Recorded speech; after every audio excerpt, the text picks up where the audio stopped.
വൃശ്ചിക പുലരിയിൽ ശബരിമലയിൽ വൻ ഭക്തജന തിരക്ക്. പുലർച്ചെ നട തുറന്നപ്പോൾ മുതൽ അണമുറിയാത്ത ഭക്തജന പ്രവാഹമാണ് സന്നിധാനത്തേക്ക്. ഇന്നലെ നട തുറന്നത് മുതൽ ഇതുവരെ 65,000-ഓളം ഭക്തരാണ് ശബരിമല ദർശനം നടത്തിയത്. സന്നിധാനത്ത് നിന്ന് അരുൺ കൊടുങ്ങൂർ തയ്യാറാക്കിയ റിപ്പോർട്ട്. പുലർച്ചെ നട തുറന്നത് മുതൽ വലിയ രീതിയിലുള്ള ഒരു ഭക്തജന പ്രവാഹമാണ് ശബരിമല സന്നിധാനത്തേക്ക് എത്തിയിരിക്കുന്നത്. വലിയ രീതിയിലുള്ള ഒരു ഭക്തജന തിരക്ക് പുലർച്ചെ മുതൽ അനുഭവപ്പെടുന്നു. തിരക്ക് നിയന്ത്രിക്കുന്നതിനുള്ള ക്രമീകരണങ്ങൾ ദേവസ്വം ബോർഡും പോലീസും എല്ലാം തന്നെ ഏർപ്പെടുത്തുന്ന ഒരു സാഹചര്യം കൂടിയുണ്ട്. നിലവിൽ പ്രശ്നങ്ങളൊന്നും തന്നെ ഇല്ലാതെ മുന്നോട്ട് പോകുന്നുവെന്നാണ് ദേവസ്വം ബോർഡും പോലീസും എല്ലാം തന്നെ അവകാശപ്പെടുകയും.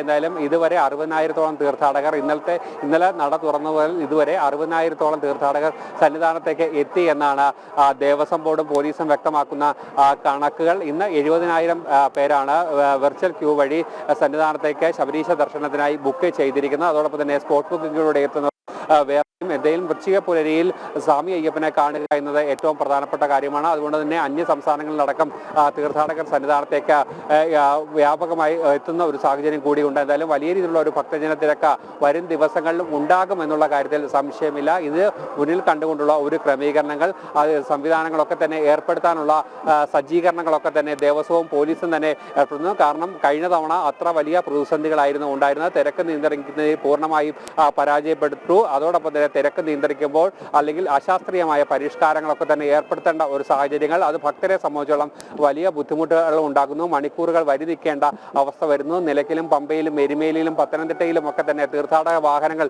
പിടിച്ചിടേണ്ട സാഹചര്യങ്ങളൊക്കെ തന്നെ ഉണ്ടായിരുന്നു. അത്തരത്തിലുള്ള വീഴ്ചകളൊക്കെ തന്നെ പരിഹരിച്ച് മുന്നോട്ട് കൊണ്ടുപോകാനുള്ള ഒരു ക്രമീകരണങ്ങൾ ആ ക്രമീകരണങ്ങൾ മുൻനിർത്തിക്കൊണ്ടുള്ള സംവിധാനങ്ങൾ തന്നെയാണ് ഇതുവരെ ഒരുക്കിയിരിക്കുന്നതെന്നാണ് ദേവസ്വം ബോർഡും പോലീസും എല്ലാം തന്നെ അവകാശപ്പെടുന്നതെങ്കിലും വരും ദിവസങ്ങളിലും തിരക്ക് വർദ്ധിക്കും എന്നുള്ള ഒരു സൂചനകൾ തന്നെയാണ് ദേവസ്വം ബോർഡും അതോടൊപ്പം തന്നെ പോലീസും നൽകുന്നത്. ഇതിനനുസരിച്ചുള്ള ക്രമീകരണങ്ങളെല്ലാം തന്നെ ശബരിമല സന്നിധാനത്ത് ഒരുക്കും എന്നാണ് ഇവരെല്ലാം തന്നെ ആവർത്തിച്ച് വ്യക്തമാക്കുകയും ചെയ്യുന്നത്.